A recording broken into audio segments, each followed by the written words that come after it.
Grateful to the Democratic Policy and Communications Committee for joining me here today. My thoughts are with Vice Chair Ted Lieu, who is tending to some family matters as well. It's clear that the American people want us to tackle the affordability crisis. They voted to lower their own costs. They didn't vote to lower corporate tax rates. Donald Trump and House Republicans have decided that your concerns aren't as important as the billionaire donors that he has made promises to.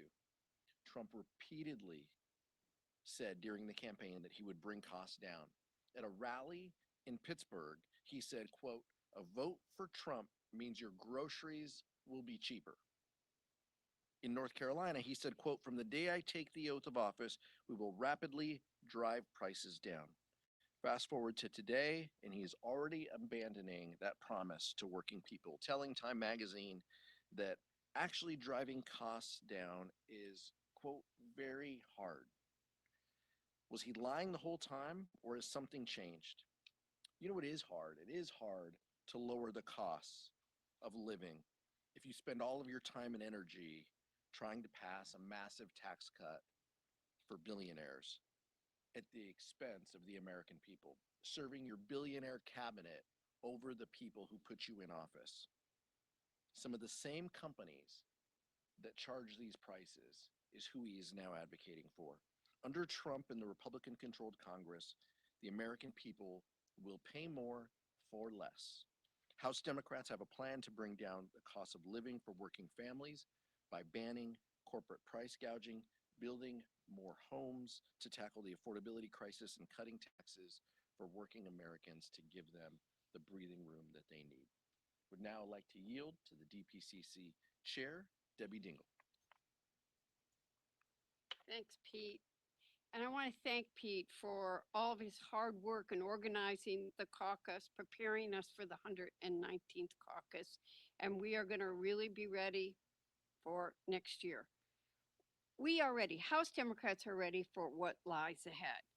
So we're going to, if there are things that are going to help the people that we represent, we're going to be working with everybody. And if they are going to be doing things that are going to only help Donald Trump's friends, the billionaires, we're not going to sit by and be quiet. We are prepared for the work ahead.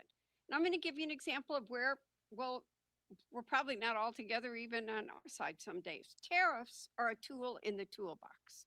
If you're from an auto state, you got manufacturing, you got steel, I'm going to work with them to protect my workers. But there are also things that last Saturday at home, I sat with a group of people in Ann Arbor. And I had a young man who voted for Donald Trump who said to me, you know, Democrats didn't take seriously the discussion about the cost of a dozen eggs. That really matters to somebody like me who's 27 years old and can't make enough money to succeed. And now he's saying it's hard to lower the cost. We are going to work to lower those grocery prices. We've been doing it and we're going to continue to do it. Well, he talks about we're not going to let people defund public services like veterans care or take care of our kids or what seniors rely on. And his most recent is he's talking about privatizing the post office, which would hurt rural Americans the most, and especially seniors and others who depend upon the United States Postal Service to deliver their medications. I'm going to ask you, is the agenda that we're hearing right now the agenda that works for everyday working men and women? House Republicans want to give tax breaks, but who's going to get the tax breaks? Those everyday working men and women we are going to fight for, and they're going to give a lot of benefits to the ultra wealthy. I'm just one of those people that think the wealthy should have to pay their fair share and corporations should be paying their fair share. Democrats are the ones that are going to put working families first. We always do.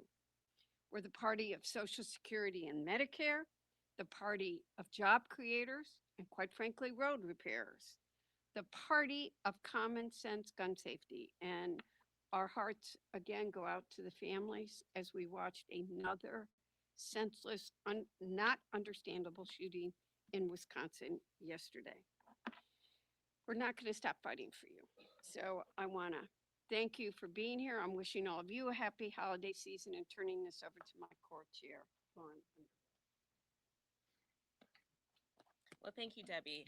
And good morning, everybody. This is our last week here before we head back home to our families and our communities for our holiday break, closing out what has been a very eventful year and a very eventful 118th Congress. Through it all, every step of the way, our House Democratic Caucus has made it clear that we put people over politics, and we're focused on the issues that working families are focused on.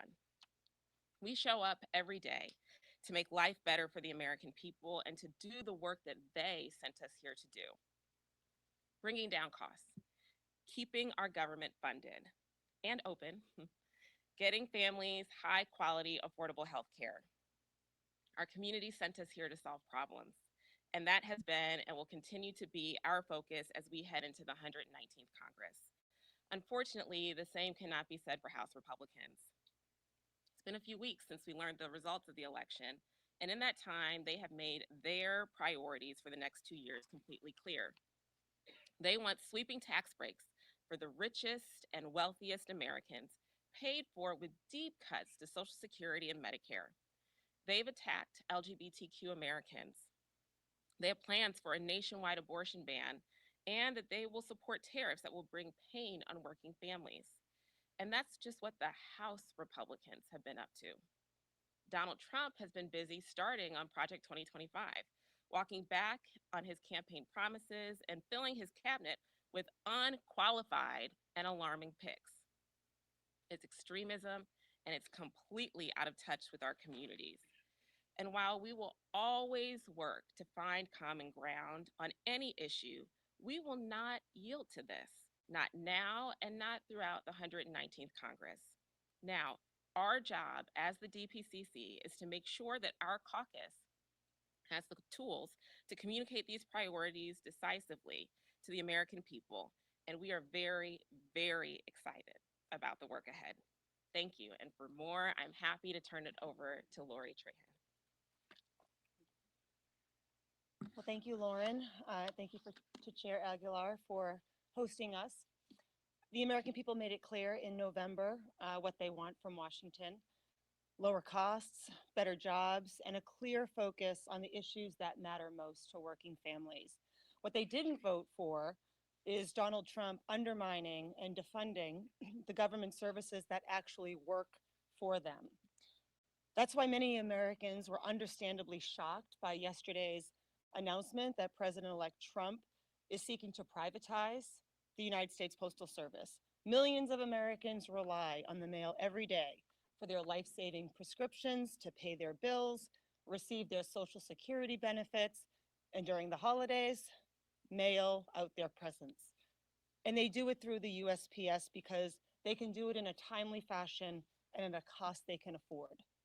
That's why year in and year out, the Postal Service is rated one of the most trusted, reliable agencies in our country. Tell me how gifting this service to a billionaire CEO who will raise prices to pad their bottom line helps working families who will be forced to pay more. You can't, because it doesn't make any sense. This is a classic bait and switch by Donald Trump, who since Election Day has proven that he was willing to say one thing on the campaign trail, but do another in office. In fact, in addition to taking steps to increase Americans' shipping and delivery costs, the president-elect is also walking back his promise to lower grocery prices. He's not even in office yet, and he's decided that it's just too hard. Let's be clear, House Democrats will not give up on the fight to lower prices for working families, and we're willing to work hard with any of our colleagues who are serious about joining us in that effort. But privatizing the United States Postal Service will do the opposite. It'll raise prices for families, and House Democrats will oppose any effort like that that will hurt hardworking Americans. Thank you, and it's now my pleasure to turn it over to my fellow co-chair, Maxwell Frost. Thank you, Lori. Good morning, everybody. And like Chair Dingell did, I just want to express my condolences to the families and the people who lost their lives and lost loved ones in the horrible shooting that happened yesterday. You know, I love the Maya Angelou quote: when someone tells you who they are, believe them the first time. When Donald Trump went to the NRA headquarters and said, "I'm going to work for you," I believed him. When he goes to billionaires and oil executives and says, "You give me X amount of contributions and I will do everything I can to make sure you make more money," I believed him then. And what we're seeing now is him living up to the promises that he gave to the most wealthiest people in this country, valuing profits over our lives and our livelihood as working people. The images that come to mind are the fact that yesterday there was a second grader on the floor on the phone with 911 to say that there was a shooter in the school. And while that second grader was on the floor making that call, their teacher was at the door with a pair of scissors, ready to defend the lives of the kids in the classroom.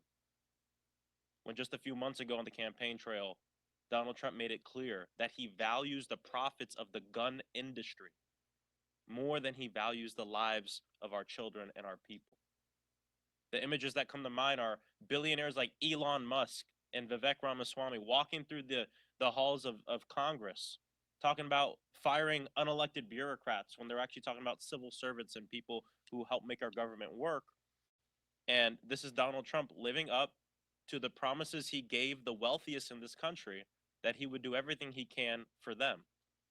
But he also lied to a bunch of us. He lied to the working class people because he's not fighting for us. I mean, just look at the fact that he's amassed one of the richest cabinets in the history of this country. I don't know how he expects, I don't expect a man worth $340 billion, Elon Musk, to decide what's going to happen with the agency, Social Security Administration, that's going to administer my mother's $1,200 Social Security check. So these are the things that we hope people will pay attention to over these next 4 years, is that Donald Trump has lied to us, but he's living up to his promise to his billionaire friends. And he will continue to live up to the promise to the wealthiest people in this country. And that's why we're going to work hard as House Democrats, of course, to figure out where we can work with our Republican colleagues, but we're going to fight. We're going to fight for people, no matter who you are, because we believe that seeing the world through the eyes of the most vulnerable is the best way to legislate. And that's what makes us different than the Republican Party. So thank you, and I'll yield back to the chair. Thank you, Maxwell. Thank you to my colleagues for their comments. I'm happy to take some questions. Go ahead.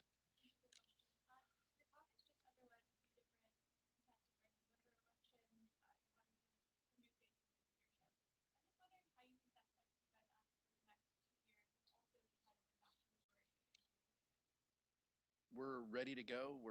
This is part of our organizational process, electing ranking members. I want to congratulate Angie Craig, who will take the gavel of the Agriculture Committee, Jared Huffman, who will be the ranking member of the Natural Resources Committee, and Jerry Connolly in Government Oversight. Also want to congratulate those who ran against them, Alexandria Ocasio-Cortez, Jim Costa, and Melanie Stansbury. We're the Democratic caucus. There are different ideas and viewpoints within the caucus, but we're moving forward, and this is part of our internal process. We will now populate committees and get ready for the 119th Congress. I don't think that there's much more to read into that other than Democrats run for offices, and some of us have run for offices and come up short in these leadership elections. So nothing is final, and congratulate those ranking members who are taking leadership positions of these committees, and look forward to working with them over the next Congress. Nick?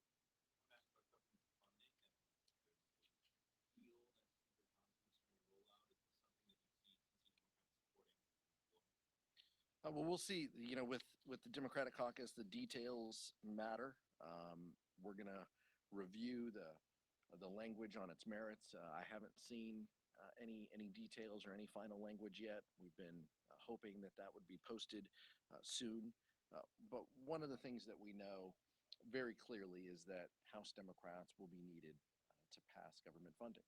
That has been the case this Congress. It will continue to be the case even in the next Congress. House Republicans are going to need our votes, so we look forward to working with them to be partners in how we fund government. But this is a lesson for Speaker Johnson. I mean, work with us. Let's find solutions. Let's tune out the most extreme voices in your conference, and let's find that consensus that will be necessary to fund government. That's the only way that this can move forward. And we look forward to seeing the substance of the legislation before we vote on it. Michael?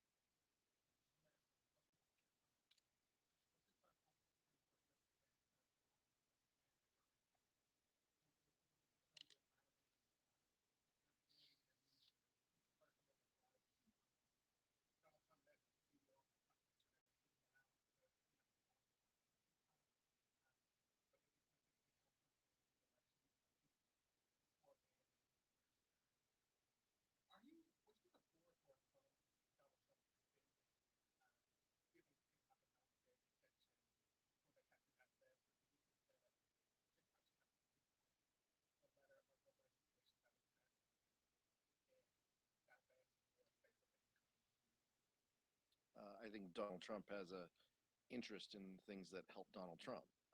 I think that's the lesson there. You noted that he was supportive of the ban before he is walked that back.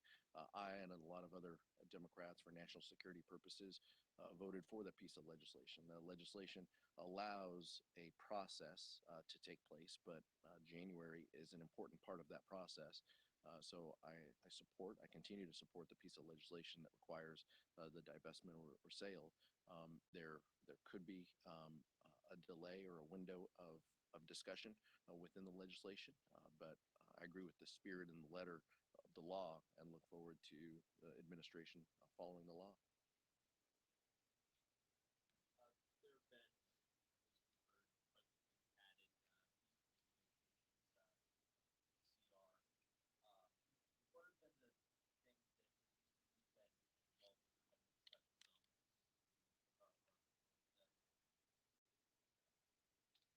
Well, again, with the caveat that we're waiting to see the language of what's included, but House Democrats have been very clear that the lapsing farm bill is important to us. It's important for rural America. It's important for nutrition programs across the country. It's important that we continue that program. So that has been an important piece that the Democratic caucus and our members have been focused on. Also, the disaster recovery and assistance. The natural disasters that have happened over the past few months, especially down in the South, require our assistance and support. The administration has thoughts on the disaster package as well. They have transmitted those to Congress, and we look forward to robust disaster assistance being a part of this CR. Our communities need this help and support. We need to ensure that every community has that ability to recover and rebuild. And that we don't play favorites, whether you're in a red state or a blue state. That should not matter. It does not matter to us. It may matter in a future administration. And so we want to make sure that we get that done today. So those are the important pillars in addition to continuing funding and making sure that vital government programs don't lapse funding between now and March.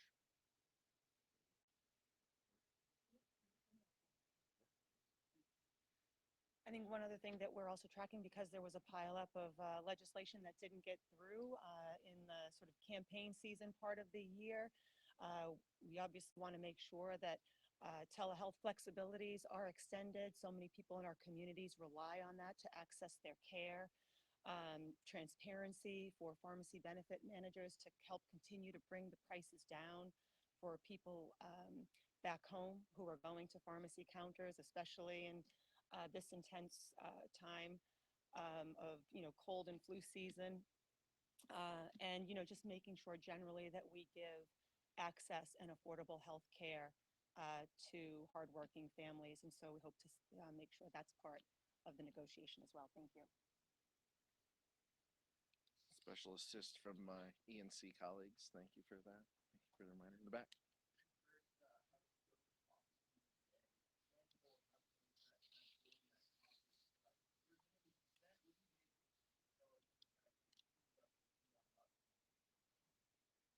Oh, look, again, we'll see in the next Congress what the details of the committee, and we talked about this at a prior briefing here, the difference between the Doge caucus of members versus the official committee that could be chaired by a member as well.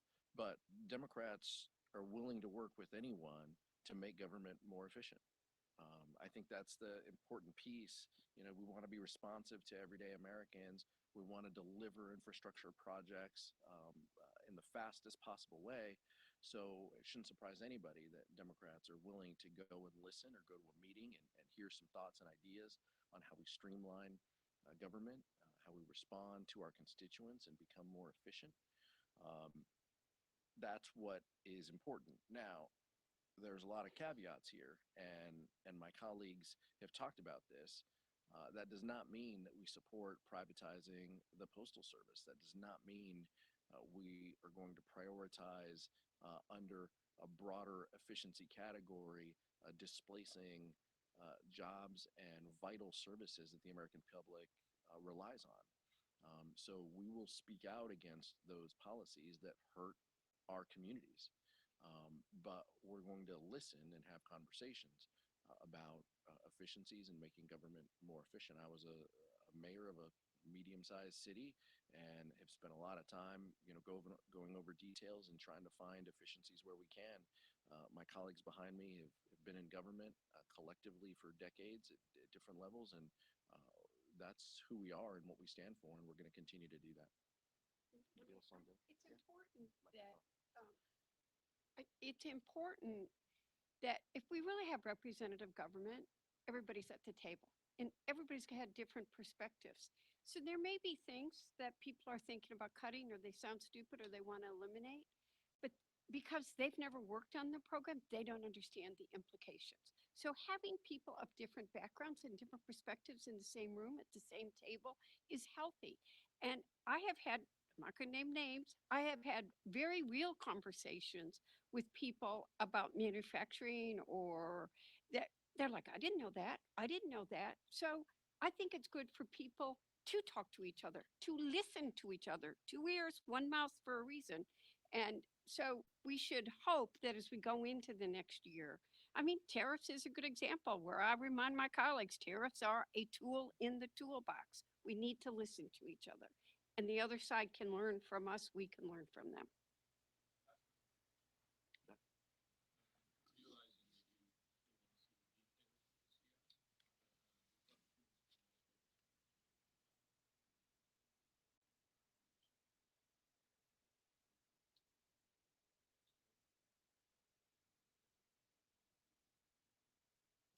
Oh, we look forward to the details of these packages. As co-chair Trahan also mentioned, there's important pieces that aren't necessarily funding related, like additional authorities that we want to continue that are helpful and important. So nothing is final until everything is final. We want to see the details of this package, and so I think that's how we're going to approach it. But important priorities like disaster, like healthcare, like help for farmers, like disaster assistance, those are going to be the pieces, the components of this deal. We want to make sure that the numbers are right. We're going to have to see what the numbers are. But we've read the public reporting as well, and I think that tracks with the reporting that we've seen. We just look forward to seeing it in print, and I hope that Speaker Johnson puts this out soon so we can vote and enjoy our holiday time with our family. So the last point, we spend a lot of time here together. I want to thank you for everything this year, for working with us, for being the individuals responsible to help tell that story. You folks in this room exercising, ensuring and protecting the First Amendment. We won't always agree with what you write, every letter that you write, but we appreciate the work that you do. And it's incredibly important that you continue to do that work in the new year. So recharge and refresh. It's going to be a busy year. We thank you for the partnership in this, and look forward to seeing you all in the next year. Thank you.